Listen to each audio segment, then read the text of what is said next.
ನನ್ನ ಮುಖನ ನನಗೆ ನೋಡ್ಕೊಳಕ್ಕಾಗ್ತಿಲ್ಲ, ಯಾಕಂದರೆ ಅಷ್ಟು ಬಿಸಿಲಿಗೆ ಟಯರ್ಡ್ ಆಗಿ ಮುಖ ಬರ್ನ್ ಆಗಿಬಿಟ್ಟಿದೆ ಆಯಿತಾ. ಎಲ್ಲರೂ ಟಯರ್ಡ್ ಆಗಿದ್ದಾರೆ. ಹೋಟ್ಲಲ್ಲಿ ಆಚೆ ಬರಬೇಕಾದ್ರೆ ವ್ಯಾನ್ ಬರಬೇಕಿತ್ತು. ಆ ವ್ಯಾನಿಗೋಸ್ಕರ ನಾವು ಕಾಯ್ಕೊಂಡು ಕೂರಬೇಕಾದ್ರೆ ಎಲ್ಲರೂ ಹಾಗೆ ಮಲ್ಕೊಂಡ್ಬಿಟ್ಟಿದ್ರು. ಅಷ್ಟು ಟಯರ್ಡ್ ಆಗಿತ್ತು. 12 ಡೇಸಿಂದು ಪ್ಯಾಕೇಜ್ ಇದ್ದಿದ್ದು. ನಾವು ಎಷ್ಟೆಲ್ಲ ಟಯರ್ಡ್ ಆಗಿದ್ವಿ ಅಂದರೆ ಸಿಕ್ಕಿದ ಜಾಗದಲ್ಲೇ ಮಲಗಿದ್ವಿ.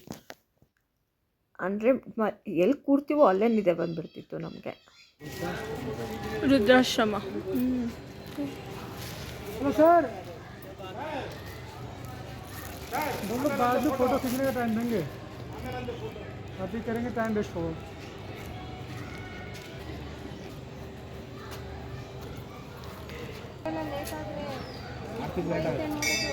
देखिए ये पूरी इनकी 5 बिल्डिंग है जिन पर श्रीमद् भगवद गीता लिखा हुआ है।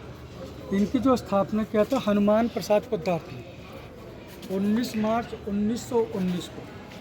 लगभग इसको 107 वर्ष हो। गीता प्रेस का नाम सुना होगा आप लोगों ने, ये उन्हीं की संस्था गीता प्रेस है। यहाँ पे मतलब अच्छे दृश्य हैं, सुंदर गीता। यहाँ पे रहने के लिए भी व्यवस्था है, हफ्ते के रहने चाहो, आजीवन रहना चाहो, जैसा आपकी मर्जी। इधर में अंदर लक्ष्मी नारायण टेम्पल है, दर्शन करेंगे। तो हम लोग मेन रोड से चलेंगे, सो कोई भी मेंबर दाएँ बाएँ नहीं। ये 4 पीस ही डाल दिया, ओके थोड़ा कॉस्टली है, एक ही डाल दिया इस पड़ेगा, एक ही डाल दिया ना। और इसका प्राइस आता है $4 पीस डॉलर डाल दिया, 1200 मैं दिया वो हमारा।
एकाः त्वमेव माता च पिता त्वमेव जय गंगे। सभी लोगों से निवेदन है कि 1 मिनट के लिए अपना मोबाइल या अपना जो भी आपका डिजिटल आइटम है। ಇದು ಋಷಿಕೇಶಲ್ಲಿ ಅಂದರೆ ಆರತಿ ಎಲ್ಲ ಮುಗೀತು. ಆರತಿ ಎಲ್ಲ ಮುಗಿದಾಗ ನನಗೆ ನಾನೇ ನೋಡ್ಕೊಳ್ತಿದ್ದೆ. ನೋಡ್ಕೊಂಡಾಗ ಇಷ್ಟಕ್ಕೊಂದು ಇದಕ್ಕಿಂತ ನನಗಾಗಿದ್ದು ಹರಿದ್ವಾರಲ್ಲಿ ಇನ್ನೂ ಮುಖ ಸುಟ್ಟೋಗಿತ್ತು. ನೆಕ್ಸ್ಟ್ ಹೇಳ್ತೀನಿ ಇದರಲ್ಲಿ. ಅಲ್ಲಿಂದ ನಿಮಗೆ ಲಕ್ಷ್ಮಣ್ ಜೂಲಾ ಎಲ್ಲ ನೋಡ್ಕೊಂಡು ಬರಬೇಕಾದ್ರೆ ಇಲ್ಲಿ ದೇವಸ್ಥಾನ ಇದೆ ಅಲ್ವಾ, ಇಲ್ಲಿವರೆಗೂ 2013ರಲ್ಲಿ ಇದರಲ್ಲಿ ಕೇದಾರ್ನಾಥಲ್ಲಿ ಇದು ಬಂತಲ್ವ, ಮಳೆ ಬಂತಲ್ವ, ಆವಾಗ ಇಲ್ಲಿವರೆಗೂ ಬಂದಿತ್ತು. ಆ ತಲೆ ಮೇಲೆ ಬಂದಿತ್ತು ನೀರು. ಇದೇ ದೇವಸ್ಥಾನ. ಇಲ್ಲಿ ಒಳಗೆ ಹೋಗ್ಬೋದು, ಒಳಗೆ ಹೋಗೆಲ್ಲ ಫೋಟೋ ಶೂಟ್ ಎಲ್ಲ ಮಾಡ್ಕೋಬೋದು, ಅಂದರೆ ಫೋಟೋ ಎಲ್ಲ ತೆಕ್ಕೋಬೋದು ಆರತಿ ಆಗಿದ್ಮೇಲೆ. ಇಲ್ಲಿ ಫೇಮಸ್ ಏನು ಗೊತ್ತಾ, 2 ಕಾರಣ. ಒಂದು ಆರತಿ ನಡೆಯುತ್ತೆ, ಆರತಿ ನೋಡ್ಬೋದು. ಆಮೇಲೆ ಲಕ್ಷ್ಮಣ್ ಜೂಲ ಇದೆ, ರಾಮ್ ಜೂಲ ಇದೆ, ಅದು ನೋಡ್ಬೋದು. ಆಮೇಲೆ ಈಶ್ವರದು ಇಲ್ಲಿ ಈ ಥರ ದೇವಸ್ಥಾನ ಇದೆಯಲ್ಲ, ಅದ್ರ ಒಳಗೆ ಹೋಗಿ ನೋಡ್ಕೊಂಡು ಬರ್ಬೋದು. ನಾವು ನೋಡ್ಕೊಂಡು ಬರೋಕ್ಕಂತ ಹೋದಾಗ ಗೇಟ್ ಕ್ಲೋಸ್ ಮಾಡಿಬಿಟ್ಟಿದ್ರು. ಗೇಟ್ ನಾವು ಜಂಪ್ ಹೊಡೆದು ಆಚೆ ಬಂದಿದ್ದೀವಿ. ಮ್ಯಾನೇಜ್ ಬೇಡವಾ ಅವರಿಗೆ, ಇದ್ದಾರೆ ಅಷ್ಟೊಂದು ಜನ ಅಂತ ಇದ್ರೂ ಟೈಮ್ ಆಗಿದ ತಕ್ಷಣ ಆರತಿ ಆಗಿ ಒಂದು 1/4 ಗಂಟೆಗೆ ಕ್ಲೋಸ್ ಮಾಡಿಬಿಡ್ತಾರೆ. ಇಲ್ಲಿಂದ ಆಚೆ ಬಂದುಬಿಡ್ಬೇಕು. ಬಂದಿಲ್ಲ ಅಂದರೆ ನಮಗೆ ಒಳಗೆ ಬಿಟ್ಟು ಬೀಗ ಹಾಕ್ಕೊಂಡು ಬಂದುಬಿಡ್ತಾರೆ. ನಾವು ಗೇಟ್ ಜಂಪ್ ಹೊಡೆದ್ಬಿಟ್ಟು ಬರಬೇಕು, ಆ ರೀತಿ ಆಗುತ್ತೆ. ಹಾಗಾಯಿತು ನಮಗೂ ಕೂಡ. ಅದು ನಾನು ವೀಡಿಯೋ ಮಾಡ್ಕೊಂಡಿಲ್ಲ ಆ ಥರ. ಆಮೇಲೆ ಇಲ್ಲೇನು ಅಂದರೆ ನೀವು ಒಂದು 5-6 ಲಕ್ಷ ಅಂದರೆ ಬಜೆಟ್ ತಕ್ಕಂಗೆ ಸನ್ಯಾಸಿ ಆಗಬೇಕು ಅಂದರೆ ಮಕ್ಕಳು, ಮರಿ, ಗಂಡ ಯಾವ ಜೀವನದಲ್ಲೂ ಏನು ಬೇಡ, ಆರಾಮಾಗೆ ನಾನು ದೇವ್ರ ಜ್ಞಾನ ಮಾಡ್ಕೊಂಡು ಇರ್ತೀನಿ ಅಂದರೆ ಇಲ್ಲಿ ಬಂದುಬಿಟ್ಟಿರ್ಬೋದು ನೋಡಿ. ಒಂದು 7-8 ಲಕ್ಷ ಕಟ್ಬಿಟ್ರೆ ನಾವು ಸಾಯೋವರೆಗೂ ಒಂದೇ ಕಡೆ ಇರ್ಬೋದು. ಇಲ್ಲಿ ಬಂದು ಜ್ಞಾನ ಮಾಡ್ಕೊಂಡು ದೇವ್ರ ಹತ್ರ ದರ್ಶನ ಮುಗಿಸ್ಕೊಂಡು ಆ ಥರ ಬರ್ಬೋದು. ಆ ಥರ ಬಂದುಬಿಟ್ಟು ನಮ್ಮ ಲೈಫ್ ಕಳಿಬೋದು. ಜೀವನ ಬೇಜಾರಾದರೆ ಈ ಥರ ಮಾಡ್ಬೋದು ನೋಡಿ. ನನಗೆ ಯಾವಾಗಾದರೂ ಜೀವನ ಬೇಜಾರಾಗಿ ತಲೆ ಕೆಟ್ಟಿಬಿಟ್ರೆ ನಾನು ಇಲ್ಲಿ ಬಂದುಬಿಟ್ಟು ದೀಕ್ಷೆ ತೊಗೊಂಡ್ಬಿಟ್ಟು ಆರಾಮಾಗಿ ಸಾಯೋವರೆಗೂ ಇಲ್ಲೇ ಇದ್ಬಿಡ್ತೀನಿ ಅಂತ ಅಂದ್ಕೊಂಡು ಬಂದೆ. ಆದರೆ ಅಷ್ಟೊಂದು ಒಳ್ಳೆ ಬುದ್ಧಿ ನನಗಿಲ್ಲ. ನೋಡೋಣ ಆ ಥರ ಬಂದಾಗ. ಆಮೇಲೆ ಎಲ್ಲರೂ ಸೇರಿರೋರೆಲ್ಲ ಫೋಟೋ ತೆಕ್ಕೊಂಡು ಆರಾಮಾಗಿ ಬಂದ್ವಿ. ಫೋಟೋ ಎಲ್ಲ ತೆಕ್ಕೊಂಡ್ವಿ. ಅಲ್ಲಿಂದ ಜಂಪ್ ಹೊಡೆದು ಬಂದಿದ್ದು. ಇದು ಗಂಗಾ ನದಿ ಆಯಿತಾ. ಗಂಗಾ ನದಿದು ಇದು ಗಂಗಾ ನದಿ ಹರಿಯೋ ಸ್ಥಳ. ಎಷ್ಟು ದೊಡ್ಡದಾಗಿದೆ ಅಂದರೆ ನೀರು, ಅಂದರೆ ಅಷ್ಟು ದೊಡ್ಡ ನದಿ ಇದೆ ಮಾತ್ರ. ಅಲ್ಲಿ ಆರತಿ ನಡೆಯುತ್ತೆ. ನಾವು ಆರತಿ ಗಿರ್ತಿ ಎಲ್ಲ ಮುಗಿಸ್ಕೊಂಡು ಮತ್ತೆ ನಾವು ಹೋಗಬೇಕಾಗಿದ್ದು ಋಷಿಕೇಶ್ಗೆ. ಯಾಕಂದರೆ ಋಷಿಕೇಶಲ್ಲಂತೂ ಕೇಳಿ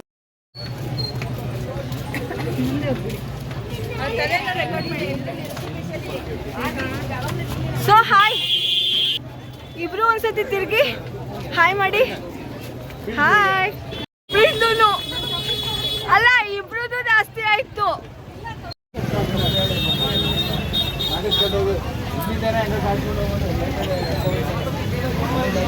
ನಾವು ಇವ್ರಿಗೆ ಚುಡಾಯಿಸ್ಕೊಂಡು ಬರ್ತಿದ್ವಿ. ಮದುವೆ ಆಗಿ 30-35 ವರ್ಷ ಆ ಥರ ಆಗಿದೆ.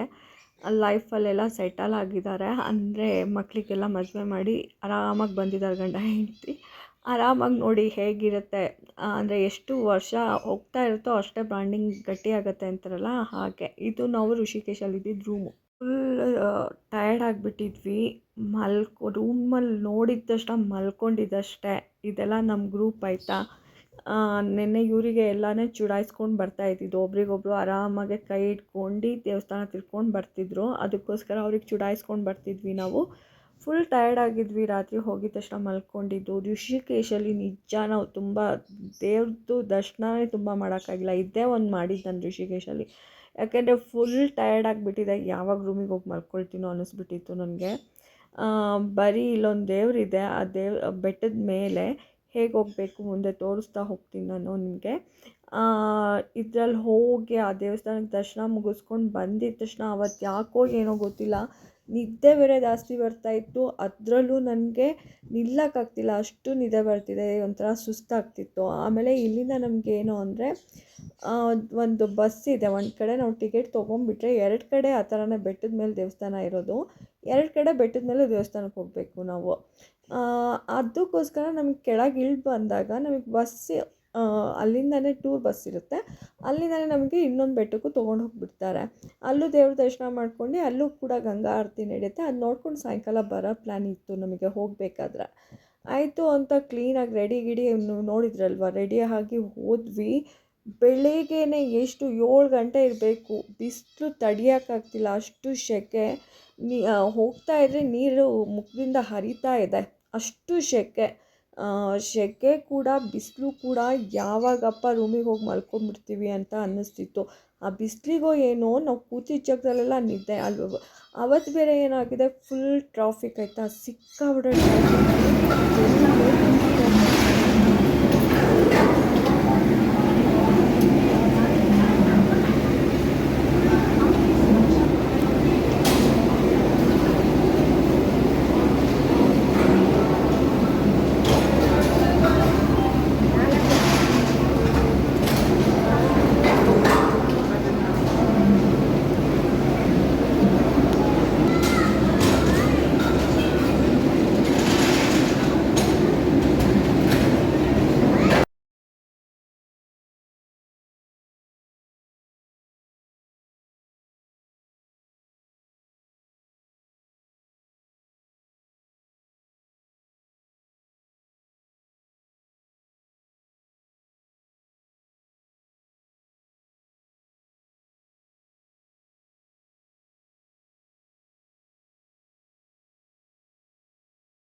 ಆ ಕಡೆ ಈ ಕಡೆ ತಿರುಗಬಾರ್ದು.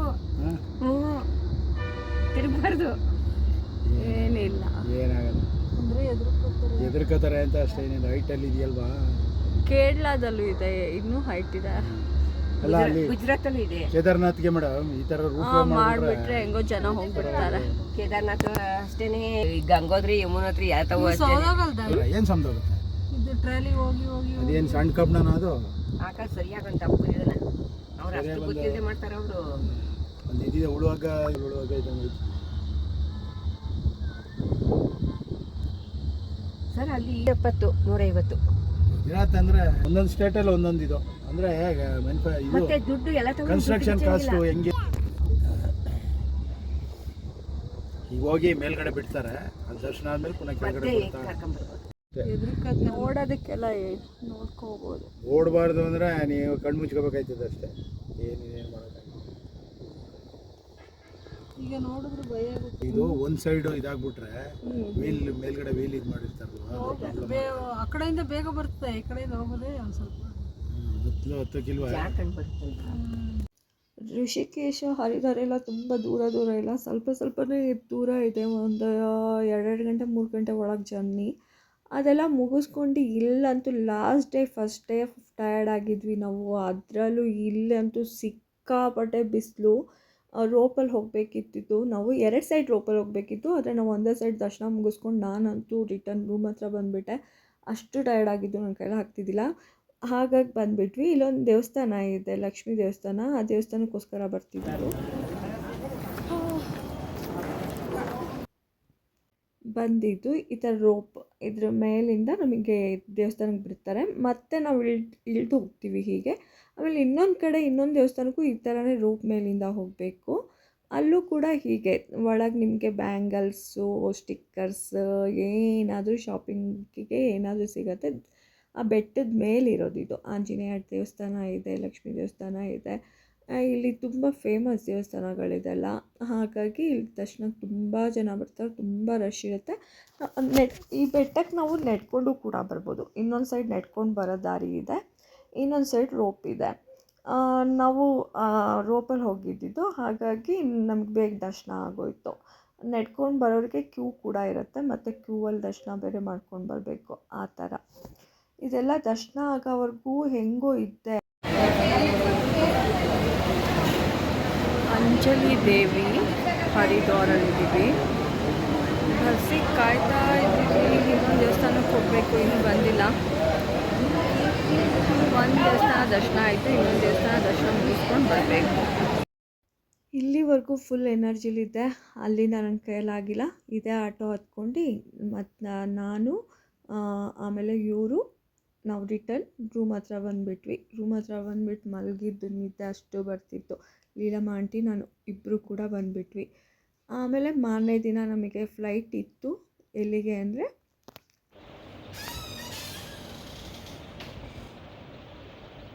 ಏನು ಆರಾಮ?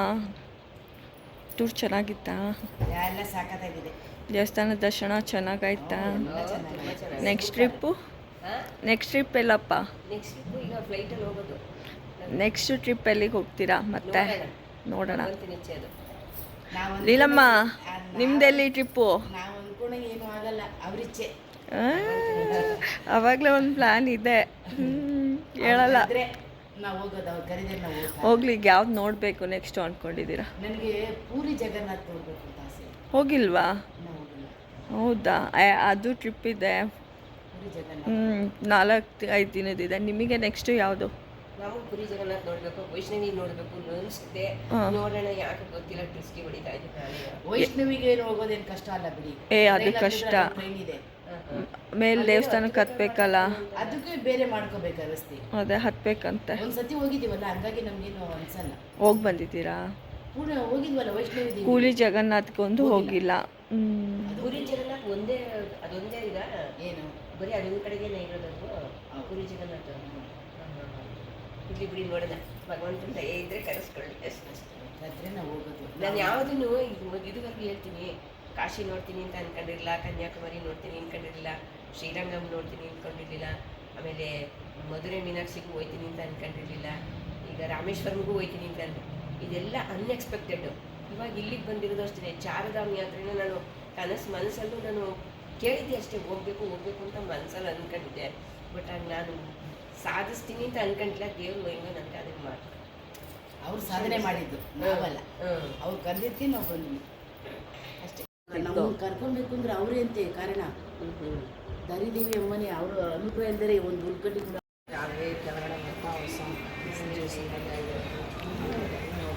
ನಿಮಗೆ ದರ್ಶನ ಮಾಡಿದ್ದು ಚೆನ್ನಾಗಿ ಅನ್ನಿಸ್ತಾ?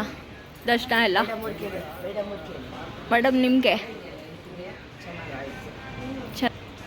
ಈಗ ನಾವು ಒಂದು ಕಡೆಯಿಂದ ಇನ್ನೊಂದು ಕಡೆ ಹೋಗ್ತೀವಲ್ಲ, ಬಟ್ ನಮ್ಮ ಇರೋದಕ್ಕೂ ಅಲ್ಲಿದ್ದಕ್ಕೂ ಡಿಫ್ರೆನ್ಸ್. ಆ ಥರ ಡಿಫ್ರೆನ್ಸ್ ಇದ್ರೇ ಅದು ನೋಡೋಕ್ಕೂ ಎಲ್ಲದಕ್ಕೂ ಚೆಂದ. ಸೇಮ್ ನಮ್ಮ ಮನೇಲಿ ಏನಿತ್ತು ಅದೇ ಅಲ್ಲೇ ಅಂದರೆ ಏನು ಡಿಫ್ರೆನ್ಸ್ ಏನಿರಲ್ಲ, ನೋಡೋಕ್ಕೂ ಚೆನ್ನಾಗಿರಲ್ಲ. ಒಟ್ಟಲ್ಲಿ ಖುಷಿ ಆಯ್ತಲ್ವಾ ದರ್ಶನ ಮಾಡಿ? ಹೇಗೆ ಅನ್ನಿಸ್ತು ದರ್ಶನ ಮಾಡಿ ನಿಮ್ಮನ್ನೇ? ದರ್ಶನ ಹೇಗಿತ್ತು ನಿಮಗೆ?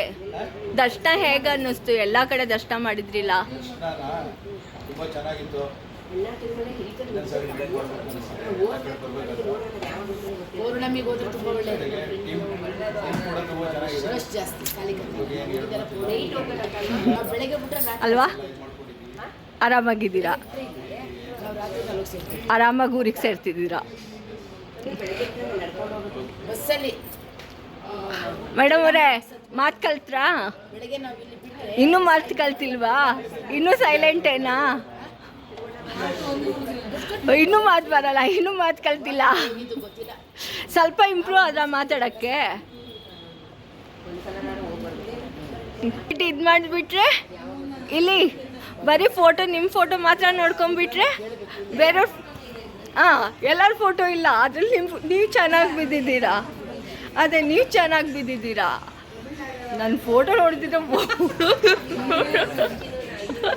ತೊಗೊಂಡ್ಬಿಟ್ಟಿದ್ದು. ಅವ್ರ ಫೋಟೋ ಚೆನ್ನಾಗಿತ್ತು, ಆರಾಮಾಗಿ ತೊಗೊಂಡ್ಬಿಟ್ರು. ಅದೇ ಚೆನ್ನಾಗೆ ಒಬ್ಬರೇ ನೆಟ್ಕೊಂಡೇ ಹೋಗಿದ್ದ? ಹೋಗ್ಬೇಕಾದ್ರೆ ನೆಟ್ಕೊಂಡು ಹೋದ್ರಾ? ಆಟೋಲೇ ಬಂದಿದ್ದು. ದರ್ಶನ ಚೆನ್ನಾಗಾಯ್ತಾ?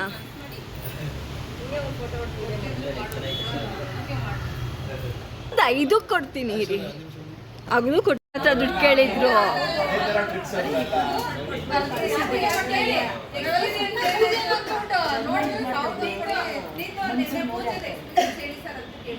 ಅದೇ ಹೇಳ್ತಿದ್ದಾರಲ್ಲ ಬಕ್ರ ಅದೇ ಅಂತ. ನೀವೇ ಎಷ್ಟು ಕೊಟ್ರಿ? 200 ರೂಪಾಯಿ ಕೊಟ್ರಾ?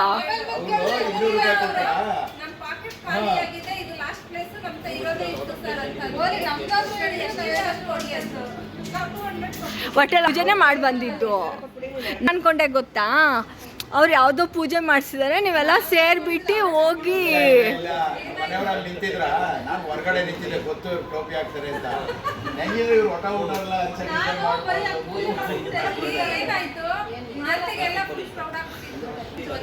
ಮುಂಚೆನೆ ನಮಗೆ ಅರ್ಥ ಇರಲಿಲ್ಲ. ಯಾರೋ ಪುರೋಹಿತರು ನಿಲ್ಲಿಸಿ ಒಂದು ಆರತಿ ನಿಮ್ಮ ಕೈಲಿ ಮಾಡಿಸ್ತೀವಿ, ಆಗುತ್ತೆ ಜಾಗ ಬಿಟ್ಟು ಹೊರಗಡೆ ಹೋಗಿ ಕುತ್ಕೋಬೋದು ಒಂದು ಸರಿ. ₹20 ಹಾಕಂದ್ರೆ ನಮ್ಗೆ ಪೂಜೆ ಮಾಡಿಸಿ ಕೂಡಿಸ್ತಾರಂತೆ ಬನ್ನಿ. ನಾವು ಹಂಗೆ ಆರತಿ ತಟ್ಟೆ ತಗೊಳೋದಕ್ಕೆ ₹20, ಪೂಜೆ ಎಲ್ಲ ಮಾಡಿಸಿ ಆದ್ಮೇಲೆ ಹಂಗೆ ಈ ದಾನ ಮಾತ್ರ 10,000 ಆದರೂ ಆಯಿತು, 5,000 ಆದರೂ ಆಯಿತು.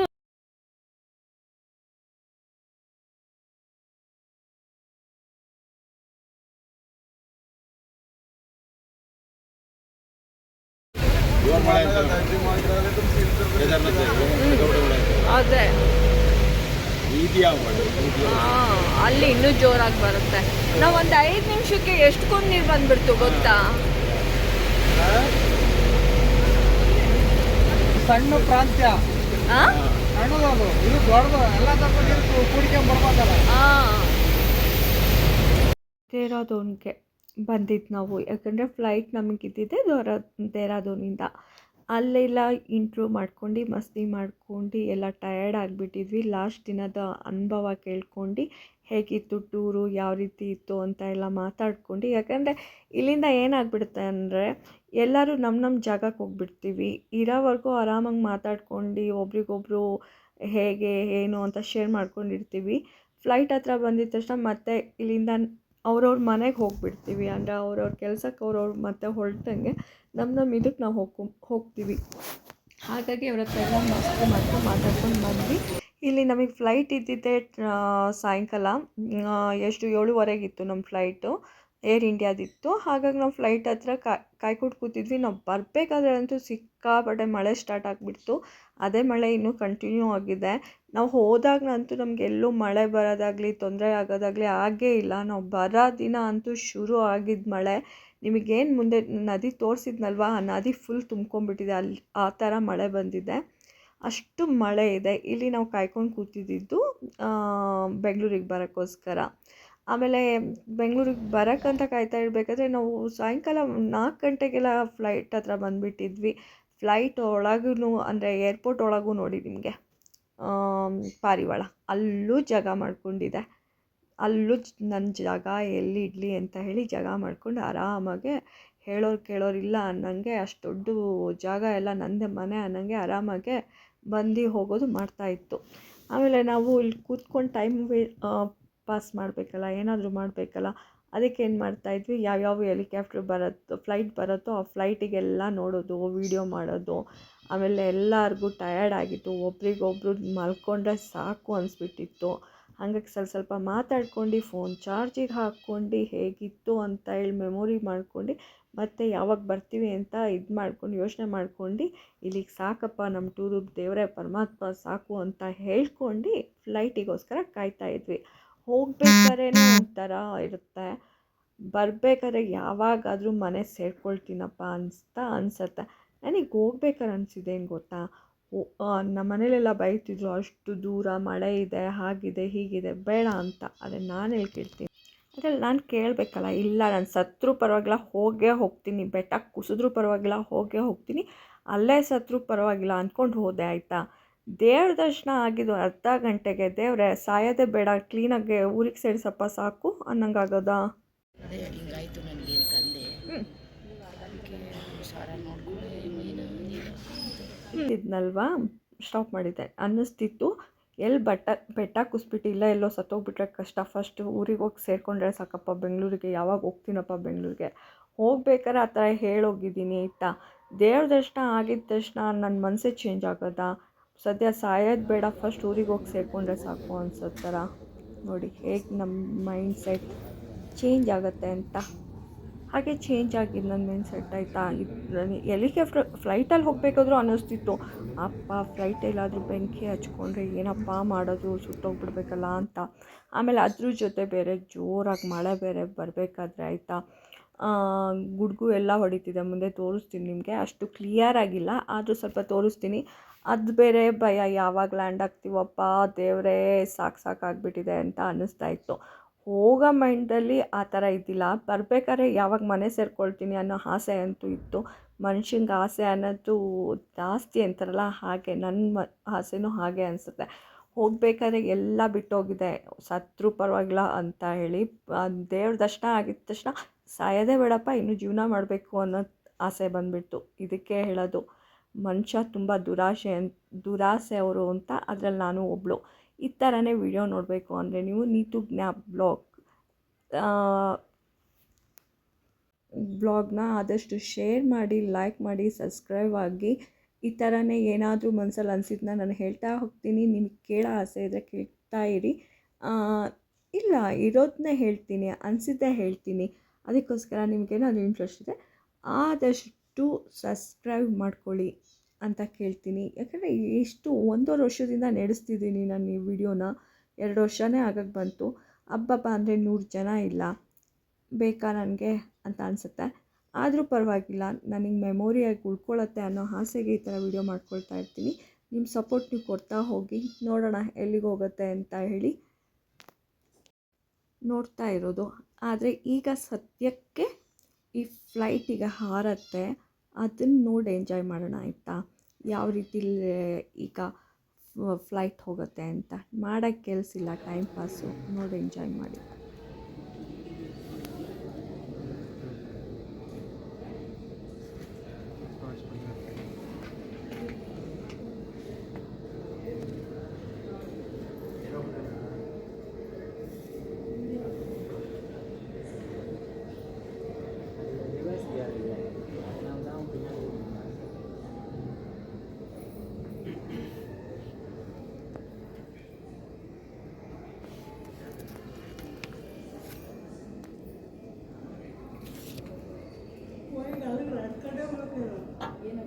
ನಡ್ಕೊಂಡು ಹೋಗ್ಬೇಕಾಗಿಲ್ಲ, ಇಲ್ಲಿಗೆ ಹೋದ್ರೆ ಸಾಕು.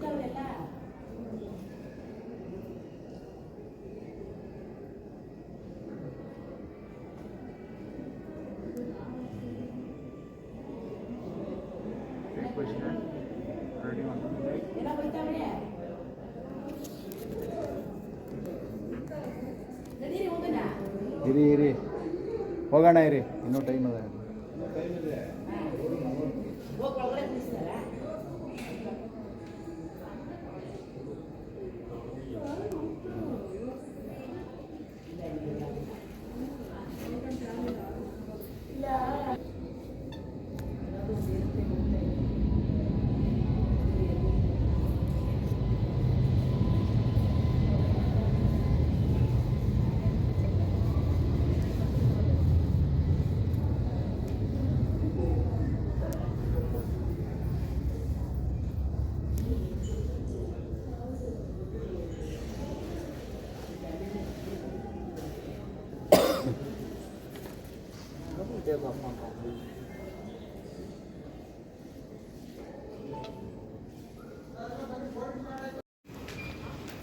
ಟಿಕೆಟ್ ಆಯ್ತಾ?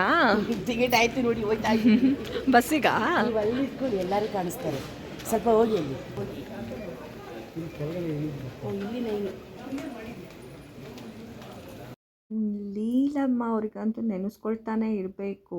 ಎಲ್ಲೋದ್ರೂ ಏನಾದರೂ ಒಂದು ಮಸ್ತಿ ಬರ್ತಿರೋ ಇರುತ್ತೆ ಅವರಿಗೆ, ಏನಾದರೂ ಒಂದು ಐಡಿಯಾ ಕೊಡ್ತಾನೆ ಇರ್ತಾರೆ. ನನಗೆ ನೆನೆಸ್ಕೊಳ್ತಿರ್ತೀನಿ ಮಾತ್ರ.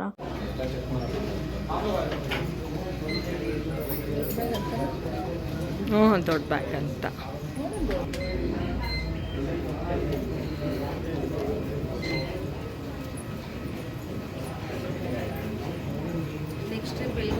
ಕಾಶಿಗೆ ಹೋಗಬೇಕು, ಒಂದು ಕೆಲಸ ಆಗೋಯಿತು ನಮ್ದು. ಇನ್ನೂ ಒಂದು ಕೆಲಸ ಆಗಿಲ್ಲ, 2 ದಿನ ಹೋಗ್ಬಾರ್ದು. ಹಾಗೆ ನೋಡ್ತಾ ನೋಡ್ತಾ ನಮ್ಮ ಫ್ಲೈಟು ಕೂಡ ಬಂತು. ಹಾಗೆ ಟಿಕೆಟ್ ಚೆಕ್ ಮಾಡ್ಕೊಂಡು ಮೇಲೆ ಬಂದ್ವಿ. ನಮ್ಮ ಸೀಟ್ಗೆ ನಾನೇನು ಮಾಡಿದ್ದೀನಿ ಅಂದರೆ, ನಮ್ಮ ಟೀಮ್ ಎಲ್ಲ ಒಂದೇ ಕಡೆ ಇತ್ತು, ಆ ಕಡೆ ಈ ಕಡೆ ಇತ್ತು. ಒಬ್ರಿಗೆ ವಿಂಡೋ ಸಿಕ್ಕಿತ್ತು, ಇನ್ನೊಬ್ರಿಗೆ ವಿಂಡೋ ಸಿಕ್ಕಿದ್ದಿಲ್ಲ. ಆದರೆ ನಾನೇನು ಮಾಡಿದೆ ಅಂದರೆ, ವಿಂಡೋ ಬೇಕೇ ಬೇಕು ಅಂತ ಹೇಳಿ ಎಕ್ಸ್ಟ್ರಾ ಟಿಕೆಟಿಗೆ 500 ಕೊಟ್ಬಿಟ್ಟು ವಿಂಡೋ ಸೀಟ್ ತೊಗೊಂಡೆ. ನೋಡಿ ಹೇಗಿದೆ ವಿಂಡೋ ಸೀಟು. ಆ ವಿಂಡೋಯಿಂದ ಏನು ಕಾಣಿಸ್ತಾನೇ ಇಲ್ಲ. ನಮ್ಮ ಟೀಮ್ ಅವ್ರಿಗೆ ಹೇಳ್ಬೋದಿತ್ತಲ್ವ, ಯಾರಾದರೂ ಸ್ವಲ್ಪ ವಿಂಡೋ ಬಿಟ್ಕೊಡಿ ಅಂದರೆ ಬಿಟ್ಕೊಡ್ತಾಯಿದ್ರು. ಅತಿ ಬುದ್ಧಿವಂತೆ ನಾನು. ಅದು ಸಾಯಂಕಾಲ ನೈಟು ಈ ವಿಂಡೋದಲ್ಲಿ ಏನು ಕಾಣಿಸುತ್ತೆ ಅಂತ. ಏನೂ ಕಾಣಿಸಲ್ಲ. 500 ಕೊಟ್ಬಿಟ್ಟು ನನಗೆ ಬಿಟ್ಕೊಡ್ಬೋದಿತ್ತು, ಅಲ್ಲಾದರೆ ಒಡಗ್ಬೋದು ವಾಶ್ರೂಮ್ಗೆ ಪಡ್ಕೊಬಿಡ್ತೀನಿ.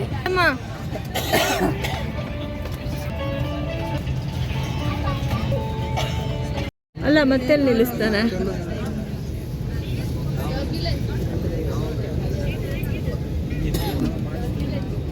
ಈ ವಿಂಡೋ ತೊಗೊಂಡ್ಬಿಟ್ಟೆ ಆಯಿತಾ.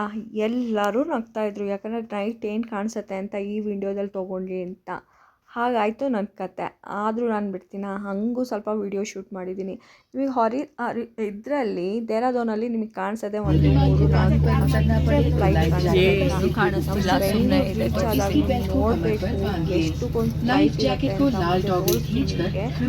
ಅಷ್ಟು ಫ್ಲೈಟ್ ಇದೆ. ಅಂದರೆ ಫುಲ್ ಫ್ಲೈಟೇ ಬೆಂಗಳೂರಲ್ಲಿದೆಯೋ ಏನೋ ಗೊತ್ತಿಲ್ಲಪ್ಪ, ಅಷ್ಟಕ್ಕೊಂದಿತ್ತು. ಈ ಥರ ನಮ್ಮ ಟ್ರಿಪ್ ಇತ್ತು. ಈ ಥರ ಎಂಜಾಯ್ ಮಾಡ್ಕೊಂಡು ಟ್ರಿಪ್ನ ಬಂದ್ವಿ. ನಿಮಗೆ ಈ ಥರ ಏನು ಅನಿಸುತ್ತೆ ಇದು ನೋಡಿದಾಗ ಅಂತ ಹೇಳಿ. ಮತ್ತು ನಿಮಗೆ ದೇವ್ರ ದರ್ಶನ ಎಲ್ಲ ಎಷ್ಟು ಚೆನ್ನಾಗಿ ಮಾಡಿಸ್ದೆ ಅಲ್ವಾ. ನಾನು ಹೋಗಿದ್ದ ಜಾಗದಲ್ಲೆಲ್ಲ ದೇವ್ರ ದರ್ಶನ ಮಾಡಿಸಿದ್ದೀನಿ. ಅದಕ್ಕೋಸ್ಕರ ಆದರೂ ಒಂದು ಲೈಕ್ ಹಾಕಿ ಶೇರ್ ಮಾಡಿ ಆಯಿತಾ. ಆಮೇಲೆ ಚಾರ್ಧಾಮ್ ಯಾತ್ರೆನೂ ಇಲ್ಲಿಗೆ ಮುಗೀತು. ನನ್ನ ವೀಡಿಯೋ ಇದು ಲಾಸ್ಟ್ ವೀಡಿಯೋ. ಚಾರ್ಧಾಮ್ ಯಾತ್ರೆದು ಲಾಸ್ಟ್ ವೀಡಿಯೋ. ನಾವು ಎಲ್ಲೆಲ್ಲಿ ಹೋಗಿದ್ವಿ, ಯಾವ ರೀತಿ ಆಯಿತು ದರ್ಶನ ಎಲ್ಲ ಇಲ್ಲಿ ಹಾಕಿದ್ದೀನಿ. ಯಾರಾದರೂ ನೋಡಿಲ್ಲ ಅಂದರೆ ಫಸ್ಟ್ ವೀಡಿಯೋಯಿಂದನೂ ನೋಡಿ. ಎಲ್ಲಿಂದ ಯಾವ ಸೈಡ್ ಹೋಗೋದು ಅಂತ ಎಲ್ಲ ಇದು ಮಾಡಿದ್ದೀನಿ. ಅಂದರೆ ಮಾಹಿತಿ ಏನು ಕೊಟ್ಟಿಲ್ಲ, ಅಷ್ಟೂ ತಲೆ ಇಲ್ಲ ನನಗೆ. ಆದರೆ ನಾವು ಹೋಗಿದ್ದು ದೇವ್ರ ಸ್ಥಳಗಳನ್ನು ನೆನ್ಪಿಟ್ಕೊಳ್ಳೋಕ್ಕಂತ ಒಂದು ಚಿಕ್ಕ ವೀಡಿಯೋ, ಹಾಗಾಗಿ ಶೇರ್ ಮಾಡಿ ಆಯಿತಾ. ಹಾಗೆ ನಾವು ಫ್ಲೈಟ್ ಇಟ್ಕೊಂಡು ಹೋಗಬೇಕಾದ್ರೆ ಏನಾಯಿತು, ಮಳೆ ಬೇರೆ ಸ್ಟಾರ್ಟ್ ಆಗಿಬಿಟ್ಟಿತ್ತು. ಮಳೆ ಸ್ಟಾರ್ಟ್ ಆಗಿತ್ತು, ಗುಡುಗು ಬೇರೆ ಹೊಡಿತಿತ್ತು. ಆವಾಗಲೇ ಶುರುವಾಗಿದ್ದು ನಮಗೆ ಭಯ ಆಯಿತಾ. ಎಲ್ಲಿ ನಾನು ಕೂತಿದ್ದ ಜಾಗಕ್ಕೆ ಬಂದು ಸಿಡ್ಲು ಹೊಡೆದು ಎಲ್ಲಿ ಫ್ಲೈಟ್ ಸುಟ್ಟೋಗುತ್ತೋ ಅನ್ನೋ ಭಯದಲ್ಲೇ ನಾನು ಹೆಲಿಕಾಪ್ಟ್ರ್ ಹತ್ಕೊಂಡು ಬಂದಿದ್ದು ಆಯಿತಾ. ಹಾಗೆಲ್ಲ ಅನಿಸುತ್ತೆ, ತಲೆಗೆ ಏನೇನೋ ಹೋಗ್ತಾ ಇರುತ್ತೆ ನಮಗೆ. ಆ ಗ್ಲಾಸಲ್ಲೇ ನಾನು ಎಷ್ಟು ಚೆನ್ನಾಗಿ ವೀಡಿಯೋ ಮಾಡಿದ್ದೀನಿ ನೋಡಿ. ಎಷ್ಟು ಚೆನ್ನಾಗಿ ಮನೆಗಳು, ಎಷ್ಟು ಚೆನ್ನಾಗಿ ಕಾಣಿಸ್ತಾ ಇದೆ, ಎಷ್ಟು ಚೆನ್ನಾಗಿದೆ ನೋಡಿ ಊರಿದು. ಈ ವಿಡಿಯೋಗಾದರೂ ಇಷ್ಟೊಂದು ಕಷ್ಟಪಟ್ಟಿದ್ದೀನಲ್ಲ ಅಂತ ಆದರೂ ಲೈಕ್ ಶೇರ್ ಮಾಡ್ಬೇಕು ತಾನೇ ನೀವು. ಸಬ್ಸ್ಕ್ರೈಬು ಕೂಡ ಮಾಡಬೇಕು ತಾನೇ. ನೆಕ್ಸ್ಟ್ ಆಗಿ ಆಯಿತಾ. ಹೌದಾ?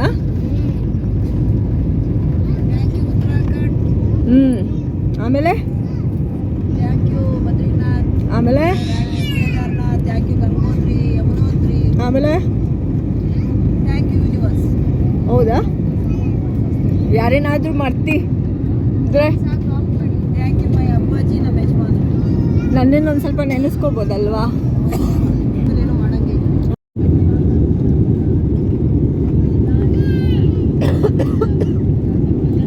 ಹೆಲಿಕಾಪ್ಟರ್ ಎಷ್ಟು ಹಳೇದಾಗಿದೆ ನೋಡಿ.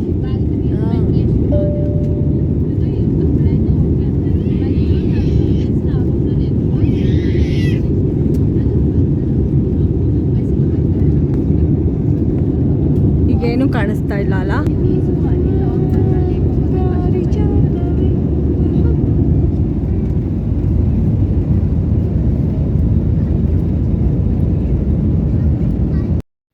ನೋಡಿ ಇಲ್ಲಿಂದ ಎಷ್ಟು ಚೆನ್ನಾಗಿ ಕಾಣಿಸ್ತಿದೆ. ಮಳೆ ಬರ್ತಿರೋದು, ಗುಡುಗು ಹೊಡಿತಿರೋದು ನೋಡೋಕ್ಕೆ ಒಂಥರ ಕಾಮಾಗಿದೆ ಪ್ಲೇಸು. ಎಷ್ಟು ಚೆನ್ನಾಗಿದೆ ಅಂದರೆ ಎಲ್ಲಿ ನೋಡಿದರೂ ಕತ್ತಲೆ ಇತ್ತು, ಅದರಲ್ಲಿ ಸ್ವಲ್ಪ ಸ್ವಲ್ಪ ಎಲ್ಲೆಲ್ಲಿ ಬೆಳಕಿತ್ತೋ ಅಲ್ಲಿ ಇದು ಮಾಡ್ಕೊಂಡಿದ್ದು ನಾನು. ಏನೋ ಒಂಥರ ಚೆಂದ, ಎಷ್ಟು ಕಾಮ್ ಇದೆ ಅಲ್ಲ ಅಂತ ಅನಿಸುತ್ತೆ.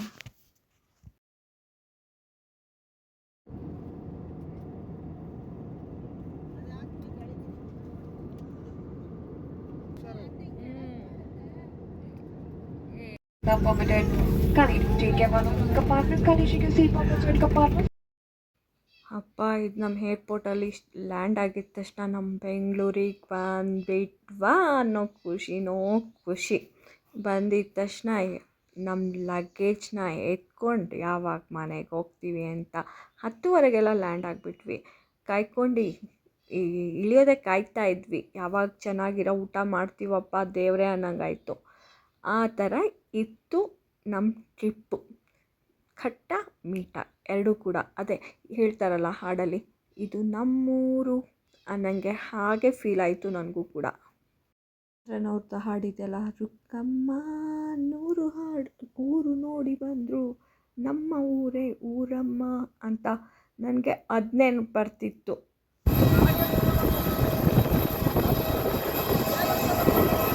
ನೋಡಿ ನಮ್ಮ ಬೆಂಗಳೂರು ಏರ್ಪೋರ್ಟ್ ನೋಡಿ ಎಷ್ಟು ದೊಡ್ಡದಿದೆ. ಫುಲ್ ದೊಡ್ಡದು ಬೆಂಗಳೂರು ಏರ್ಪೋರ್ಟು. ಅದರಲ್ಲಿರೋ ಫ್ಲೈಟ್ಸ್ ಎಲ್ಲ ಇಲ್ಲೇ ಇದೆ. ಅದೇ ದಾರಾದೋನಲ್ಲಿ ನೋಡಿದಾಗ ನಾವು ಇಷ್ಟಕ್ಕೊಂದು ಫ್ಲೈಟೇ ಇದ್ದಿಲ್ಲ.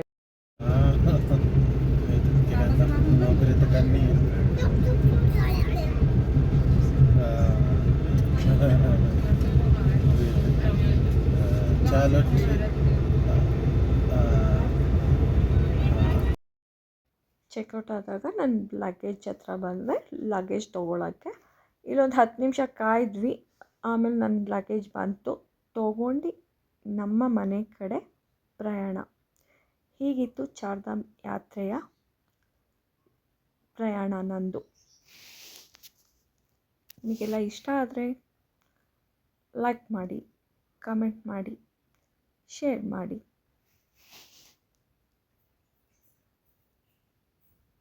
ಈ ಟ್ರಿಪ್ಪಲ್ಲಿ ಮತ್ತೇನು ಅಂದರೆ ಎಲ್ಲ ಬಂದವರೆಲ್ಲ ಒಂದು ಫ್ರೆಂಡ್ ಥರ ಆಗೋಗಿದ್ರು. ಒಬ್ಬರು ಅಂದರೆ ಅಕ್ಕ ತಂಗಿ ಆ ಥರ ಏನಾದರೂ ಒಂದು ಸಂಬಂಧ ಥರ ಆಗೋಗಿತ್ತು. ಚೆನ್ನಾಗಿತ್ತು, ಎಲ್ಲರ ಜೊತೆ ಇದ್ದಿದ್ದೋ ಏನೋ ಒಂಥರ ಚೆನ್ನಾಗಿತ್ತು. ಒಂದು ಟೀಮ್ ಆಗಿದ್ವಿ. ಮೆಮೊರಿ ಅಂದರೆ ಇಲ್ಲಿಂದ ನಾನು ತೊಗೊಂಡು ಹೋಗ್ತಿರೋದೇನು ಅಂದರೆ ಒಳ್ಳೊಳ್ಳೆ ಮೆಮೊರೀಸ್ ತೊಗೊಂಡೋಗ್ತೀನಿ, ಆಮೇಲೆ ಒಳ್ಳೆ ಫ್ರೆಂಡ್ಸ್ನ ತೊಗೊಂಡೋಗ್ತೀನಿ ಅಂತ. ಅಂದರೆ ಏನೋ ಒಂಥರ ಮೆಮೊರಿ ಇರುತ್ತಲ್ಲ. ಎಲ್ಲರಿಗಿಂತ ನನಗೆ ಖುಷಿ ಆಗೋದೇನು ಅಂದರೆ, ನಾನು ಯಾವ ದೇವಸ್ಥಾನಕ್ಕೆ ಹೋಗಬೇಕು ಅಂದಿದ್ನೋ ಆ ದೇವಸ್ಥಾನಕ್ಕೆ ಹೋಗಿ ದರ್ಶನ ಮುಗಿಸ್ಕೊಂಡು ಬಂದೆ ಅಲ್ವಾ. ನನಗೆ ಅದು ಎಲ್ಲರಿಗಿಂತ ದೊಡ್ಡ 13 ವರ್ಷದ ಕನಸು ಪೂರೈಸ್ಕೊಂಡು ಬಂದೆ ಅಲ್ವಾ. ಅದ್ರ ಮುಂದೆ ಆಗಿದ್ದ ಖುಷಿ ಯಾವುದೂ ಇಲ್ಲ. ಅಷ್ಟು ದೊಡ್ಡ ಖುಷಿ ನನಗೆ ಕೇದಾರ್ನಾಥಲ್ಲಿ ಸಿಕ್ಕಿತ್ತು. ಇದೇ ಥರ ವಿಡಿಯೋ ವಾಚ್ ಮಾಡಿ ಮತ್ತೆ ಸಿಗೋಣ. ನಿಮಗೆಲ್ಲರೂ ದೇವ್ರ ದಯೆಯಿಂದ ಚೆನ್ನಾಗಾಗಲಿ.